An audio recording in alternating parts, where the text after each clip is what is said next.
Well, it's been a minute, and I think it's time for another episode of Bad Therapists. Fair warning to the listener, this story does include discussion of serious mental health struggles that do involve attempting to end any of those struggles permanently. Now, our story begins reasonably enough with an associate clinical social worker from Sonora, California, working with a new patient struggling with bipolar disorder. And very early on in the treatment, this social worker does something that, while inappropriate, is not that uncommon: giving the client their personal cell phone. And not surprisingly, the texting started to shift from the professional to a little too personal. You want to talk and meet somewhere tomorrow? I can bring Cuervo, the dog. We're off tomorrow. FYI, you're going to see Weekend Trish. I'm on my way to Taco Bell. Want me to grab you some lunch?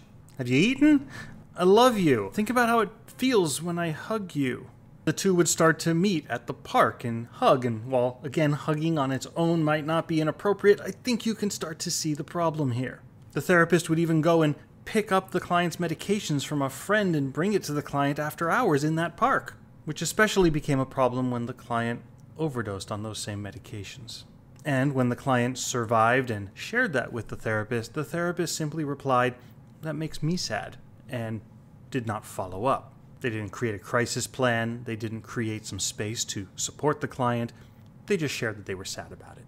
Eventually, this associate social worker decided to do something about it, but did not consult with their supervisor and instead tried to handle it on their own. And that didn't work, which led the client less than 2 months later to try again, this time with a rope.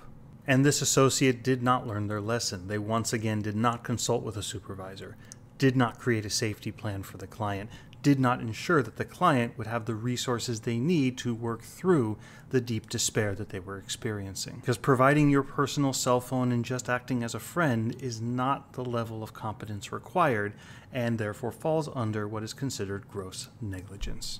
And so hopefully, needless to say, this therapist will not be licensed. Their associate license is revoked, and there is no option for example, probation. And thankfully, at least as far as we know, this client is still well and alive and was able to file this complaint successfully.